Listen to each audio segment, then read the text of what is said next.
নমস্কার বন্ধুরা, আশা করি তোমরা সকলে ভালো আছো, সুস্থ আছো। ভৌমিক ফ্যামিলি অ্যালবাম থেকে তোমাদের সকলকে অনেক ভালোবাসা জানাচ্ছি, বড়দের প্রণাম জানাচ্ছি। তা দেখো প্রচণ্ড গরম, কিন্তু এই গরমের মধ্যে সবার মানে কি বলবো, অনেক জায়গা প্রচুর বৃষ্টি হচ্ছে, কিন্তু আমাদের এখানে একদম বৃষ্টি নেই। তা প্রচণ্ড ঘেমে গেছি, দেখো চুলটাকে কোথায় রেখে দিচ্ছি তোমরা দেখো গরমের মধ্যে। তা চলো রান্নাঘরে যাই, খুব সুন্দর একটা নিরামিষ রেসিপি তোমাদের সাথে শেয়ার করবো। দেখো তোমরা রান্নাঘরে চলে এসেছি, আর খুব সুন্দর। আসলে নিরামিষ দিনে খুবই মানে অসুবিধা হয়, কী খাবো এরকম একটা ভাব থাকে, মানে কোনো কিছুই যেন খেতে ভালো লাগে না। তাই এরকম একটা রেসিপি করব যেটা খেতে ভীষণই ভালো লাগবে, বাড়ির সকলে ভালোবাসবে। শুধু তাই নয়, বাড়িতে আত্মীয় স্বজনেরা এরকম একটা রেসিপি যদি করে দাও, তোমাদের মানে কী বলবো, প্রশংসার পঞ্চমুখ হয়ে যাবে তোমরা। এত সুন্দর একটা রেসিপিটা সেটা করতে কী কী লাগছে দেখো।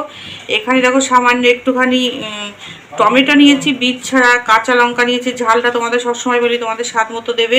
এখানে দুটো ছোট আলু সেদ্ধ করে নিয়েছি, সামান্য একটুখানি ধনেপাতা কুচি নিয়েছি, এখানে ছানা করে নিয়েছি। দেখো এখনো জলটা ঠিক মতো ধরেনি, দেখো ছানা করে নিয়েছি।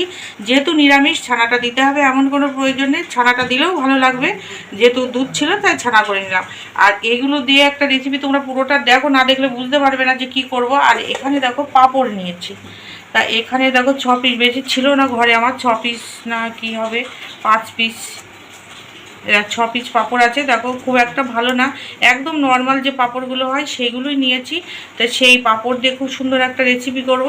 তা পাঁপড়টা এখন রেখে দিচ্ছি, প্রথমে আগে পুরটা তৈরি করে নেবো।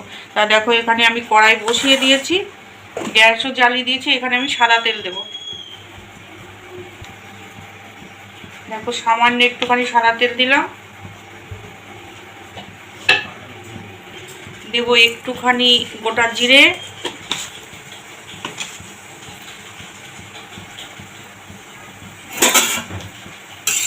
দেখো জিরেটা একটু লাল লাল হয়ে গেছে। এবার এখানে টমেটোটা দিয়ে দেবো,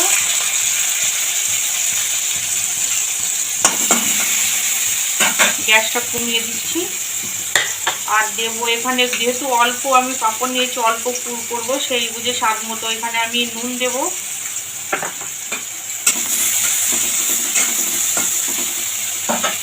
দেবো এখানে একটুখানি হলুদ গুঁড়ো, দেবো এখানে কাঁচা লঙ্কা।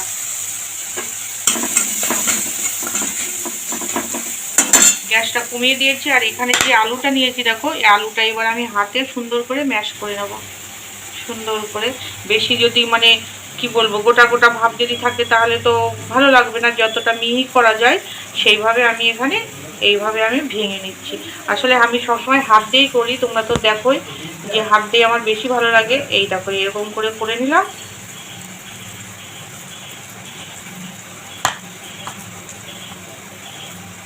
এবার দেখো আলুটা এখানে দিয়ে দিলাম। এই রান্নাটা আমি মানে তোমাদের সাথে শেয়ার করা আমার হয়নি। এই রান্নাটা খেতে ভীষণ ভীষণ ভালো লাগে। এই রান্নাটা ঠাকুরকে ভোগ হিসাবেও দেওয়া যায়। এবার দেখো এখানে ছানাটা করেছি, এখান থেকে কিছুটা রেখে দিয়ে ছানাটাও দিয়ে দিলাম এখানে।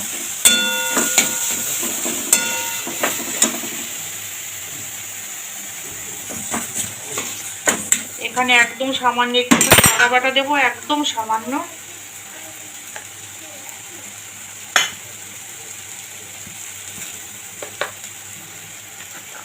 আর কোনো মশলা এখানে দেবো না। আর দেবো একটুখানি চিনি দেবো,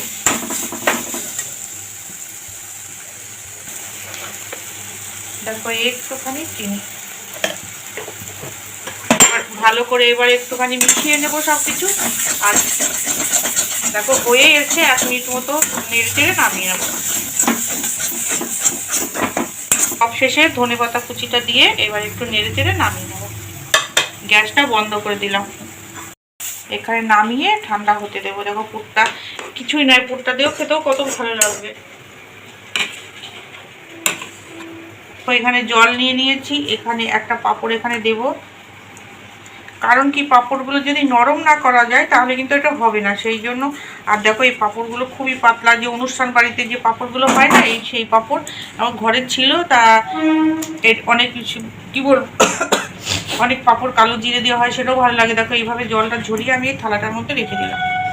এইভাবে সবগুলো করে নেব, এপিট ওপিট করে সুন্দর করে। বড় সাইজের পাঁপড় হয় সেটা হলেও খুবই ভালো হবে, তখন বড় বড় করে বানানো যায়, আর পুরটাও বেশি করে দেওয়া যায়। যেহেতু আমার পাঁপড়গুলো বেশি একটা বড় না দেখো, তাই এইভাবেই আমি এগুলো ছড়িয়ে দিচ্ছি। দেখো পাঁপড়গুলো ধোয়ার পরে কতটা নরম হয়ে গেছে, দেখো এই দেখো এরকম করা যাচ্ছে। আর যদি এই যে না ধুতাম তাহলে কিন্তু এরকম করে আমরা রোল করতে পারতাম না। তাই যে এখানে পুরটা করেছি, পুরটা এখানে দিয়ে দেবো। আসলে অল্প করে করতে করতে গিয়ে এখন দেখি পুরটা অনেকটাই কম হয়ে গেছে।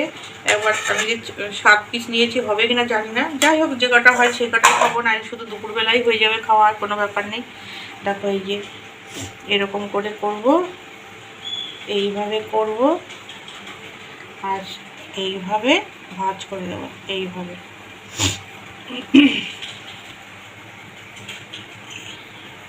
এই যে এইভাবে ভাঁজ করে দেবো, তারপরে এরকম করে আমি একটু উল্টে রাখবো, এটা আস্তে আস্তে এর সাথে বসে যাবে। দেখো পাঁপড়গুলো যখন রোল করে ভাঁজ করে নিয়েছি দেখো। আর তোমরা তো দেখলে যখন আমি শুরু করলাম পাঁপড়গুলো একটু ভালো ছিল না, সব ফেটে ফেটে গেছে। আর তোমাদের একটা কথা বলি, ভালো জিনিস দিয়ে সবাই করতে পারে, যেগুলো নষ্ট খারাপ জিনিস সেইগুলো দিয়ে করাটাও সেটাও একটা আর্ট। দেখো কত সুন্দর লাগছে।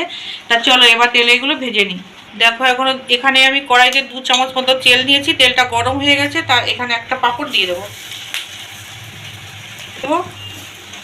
কারণ এখানে বেশি তেলে এটা ভাজা যাবে না, অল্প তেলেই ভাজতে হবে। তা দেখো কি সুন্দর, দেখো লাল লাল লাগছে, ভালো লাগছে দেখতে, অল্প অল্প করে লাল লাল হয়েছে। তা আবারও এই সাইডটা একটুখানি উল্টে দেবো।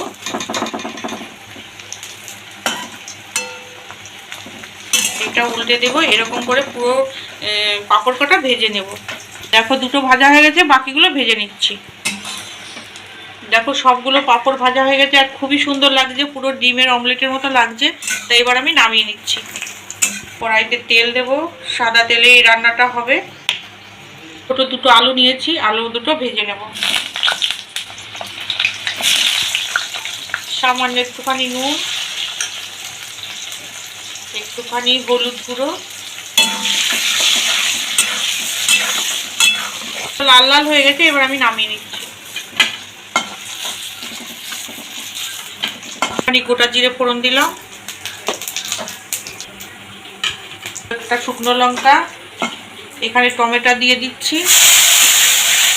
টমেটোয় একদম বীজ নেই, বীজ ছাড়া টমেটো। এখানে আর লবণ দেবো না, যেহেতু আলু ভাজা করেছি ওখানে কড়াইয়ের মধ্যে তেলের মধ্যে লবণটা রয়ে গেছে, তার জন্য আর লবণটা এখন আর দেবো না। এখানে দেবো একটুখানি আদা বাটা, এবার এখানে দেবো একটু লঙ্কা গুঁড়ো, ধনে গুঁড়ো। এই রান্না একটুখানি মিষ্টি মিষ্টি হবে, তাহলে ভালো লাগবে। যারা মিষ্টি মিষ্টি পছন্দ করো না কোনো ব্যাপার নেই, তারা মিষ্টির অত দেওয়ার দরকার নেই। এমনি তোমরা যেভাবে মিষ্টি দিয়ে নিরামিষ রান্না খাও সেইভাবেই করবে। এরকম একটু জিরে গুঁড়ো দিলাম, ভালো করে মশলাটা কষিয়ে নেবো। তো তোমরা পুর করার সময় কিছুটা ছানা বেঁচে ছিল, সেটা এর মধ্যে দিয়ে দিলাম।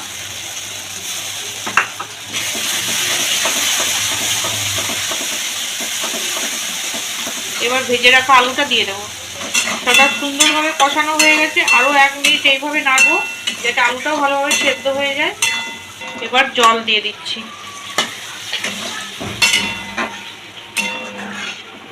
তো তোমরা আলুগুলো আমার একদম সেদ্ধ হয়ে গেছে, তোমাদের আমি একটুখানি দেখাচ্ছি। এই দেখো সেদ্ধ হয়ে গেছে আলু। আর এখানে দেখো সামান্য একটুখানি ক্যাপসিকাম নিয়েছি, এইটা এখানে দিয়ে দেবো।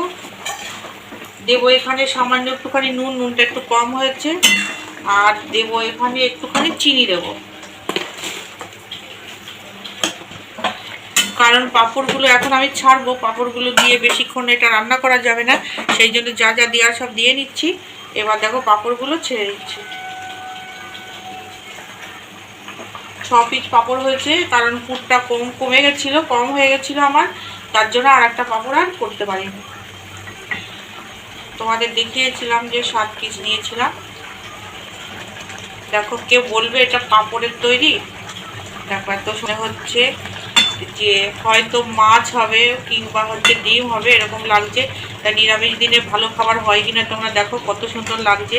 তা এইটা এবার 2 মিনিট হবে, তারপরে আমি একটুখানি এবার গরম মশলার গুঁড়ো দেবো, আর সামান্য একটুখানি ঘি দেবো। গরম মশলার গুঁড়ো,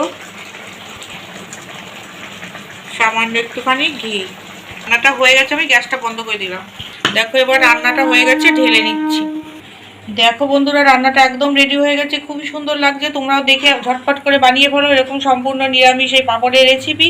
আজকের মতো তাই রাখছি। তোমরা সবাই আমার পাশে থেকো, সাথে থেকো, লাইক দিতে ভুলো না। নতুন বন্ধু হলে অবশ্যই সাবস্ক্রাইব করে দেবে।